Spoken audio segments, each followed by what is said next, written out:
Bismillahirrahmanirrahim. Assalamualaikum warahmatullahi wabarakatuh. Perkenalkan, nama saya Jero Amalik. Saya dari kelas D dan NIM saya 250030139.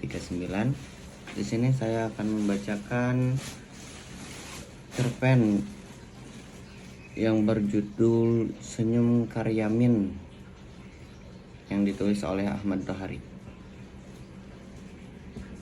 Langsung saja. Karyamin melangkah pelan dan sangat hati-hati. Beban yang menekan pundaknya adalah pikulan yang digantungi dua keranjang batu kali. Jalan tanah yang sedang diadaiki sudah licin dibasahi air yang menetes dari tubuh Karyamin dan kawan-kawan yang pulang balik mengangkut batu dari sungai ke pangkalan. Kepangkalan material di atas sama karyawan. Karyamin sudah berpengalaman agar setiap perjalanan selamat, yakni berjalan menanjak sambil menjaga agar titik besar beban dan badannya tetap berada pada telapak kaki kiri atau kanannya. Pemindahan titik berat dari kaki kiri ke kaki kanan pun Hams dilakukan dengan baik. Karyamin Hams memperhitungkan tarikan napas serta ayunan tangan demi keseimbangan yang sempurna. Meskipun demikian, pagi ini Karyamin sudah 2 kali tergelincir, tubuhnya rubuh lalu menggelingkan ke bawah. Bekerjaan dengan batu-batu yang tumpah dari keranjangnya. Dan setiap jatuh, Karyamin menjadi bahan tertawaan kawan-kawannya. Mereka para pengumpul batu kali itu senang mencari hiburan dengan cara menertawakan diri mereka sendiri. Kali ini Karyamin merayap lebih hati-hati.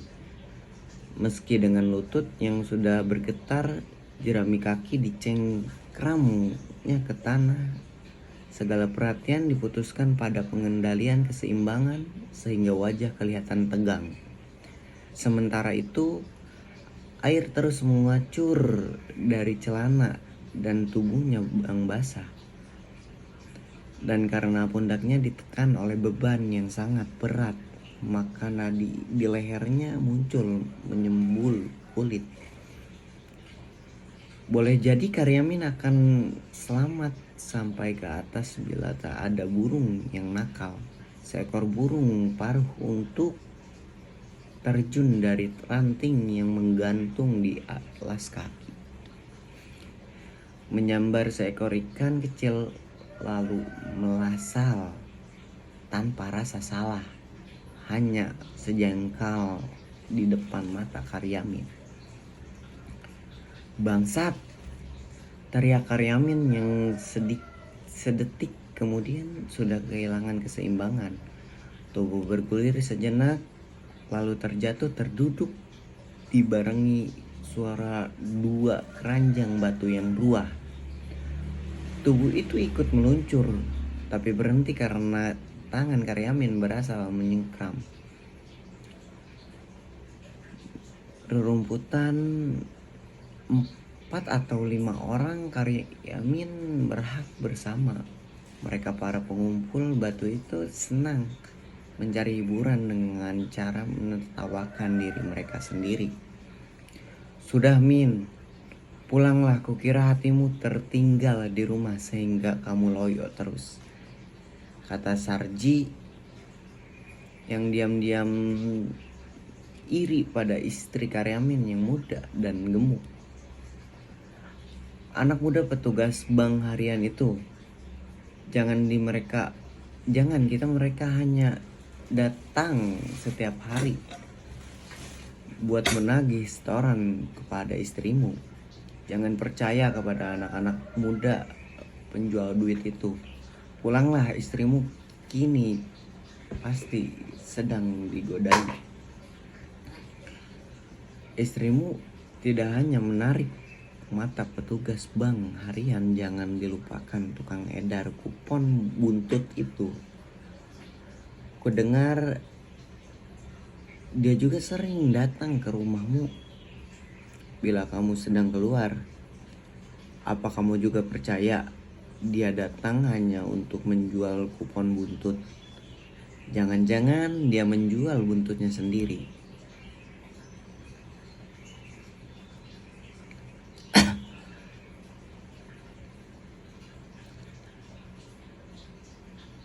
Lanjut cerita. Agak di hilir sana terlihat 3 perempuan pulang dari pasar dan siap menyeberang para pencari batu itu diam. Mereka senang mencari hiburan dengan cara melihat perempuan yang mengangkatkan tinggi-tinggi. Dan Karyamin masih terduduk sampai memandang kedua keranjangnya yang berantakan dan hampa.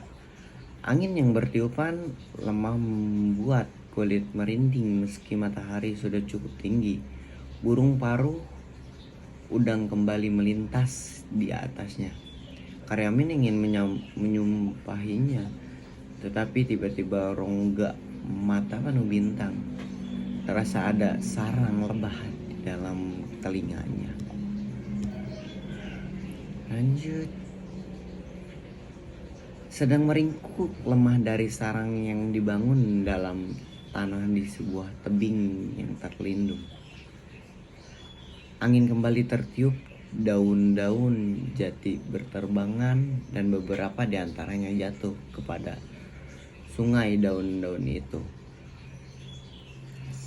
Selalu saja bergerak menentang arus karena dorongan angin. Jadi kamu sungguh tak mau makan, Min? Tanya Saidah ketika melihat Karyamin bangkit. Tidak. Kalau kamu tak tahan melihat aku lapar, aku pun tak tega melihat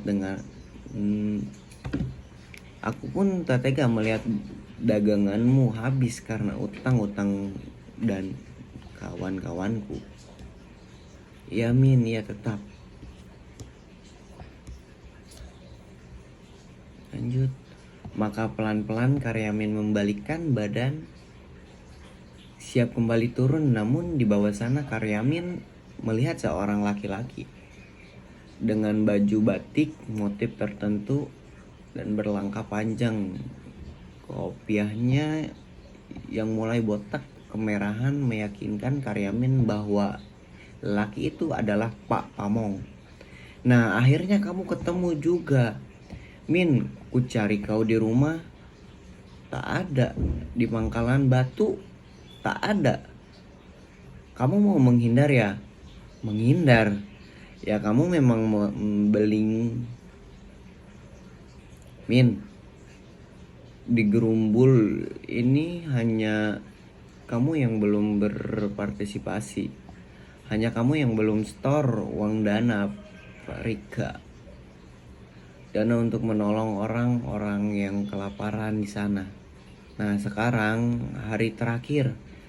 Aku tak mau lebih lama kau persulit. Karyamin terdengar suara napas sendiri, samar-samar karyawan. Karyamin juga mendengar detak jantung sendiri, tetapi Karyamin tidak melihat bibir sendiri yang mulai menyungging senyum. Senyum yang sangat baik untuk mewakili kesadaran yang mendalam akan diri serta situasi yang hams dihadapinya. Sayangnya Pak Pamong malah menjadi marah oleh senyum Karyamin. Kamu menghina aku, Min? Tidak, Pak. Sungguh tidak. Kalau tidak, mengapa kamu tersenyum-senyum? Ayo cepat, mana uang iuranmu? Kali ini Karyamin tidak hanya tersenyum, melainkan tertawa keras-keras. Demikian keras sehingga mengundang seribu lebah masuk ke telinganya, 1000 kunang masuk ke matanya.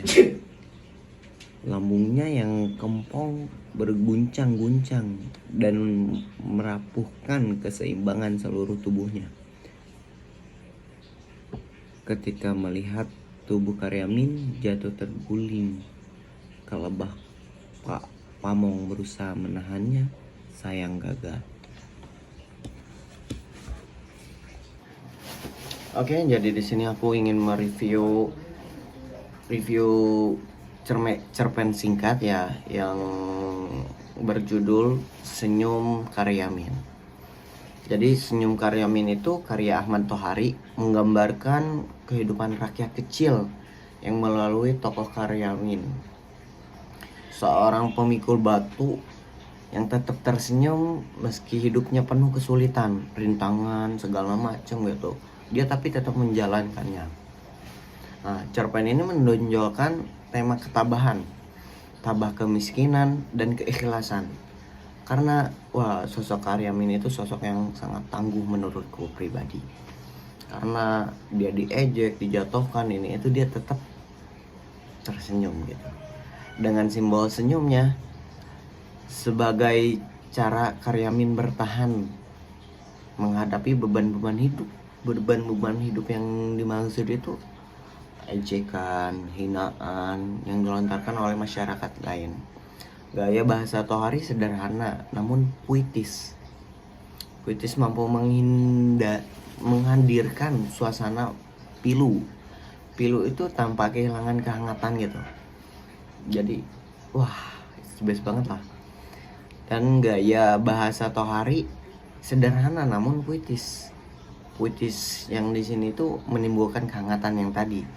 Cerpen ini kuat karena realis menyentuh dan menunjukkan kritik sosial secara halus tanpa langsung misalkan, oh ya ini kamu kayak gini enggak, tapi puitis secara halus gitu. Kritikan sosial secara halus. Dia tenang betapa kerasnya hidup itu bagaimana gitu. Kita hidup mencari nafkah, terus menjalaninya, banyak beban-beban yang harus dilalui.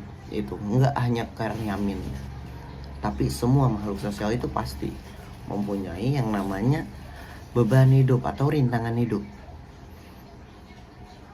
Nah, betapa kerasnya hidup bagi mereka yang bekerja keras tetapi tetap berada di lingkaran kemiskinan.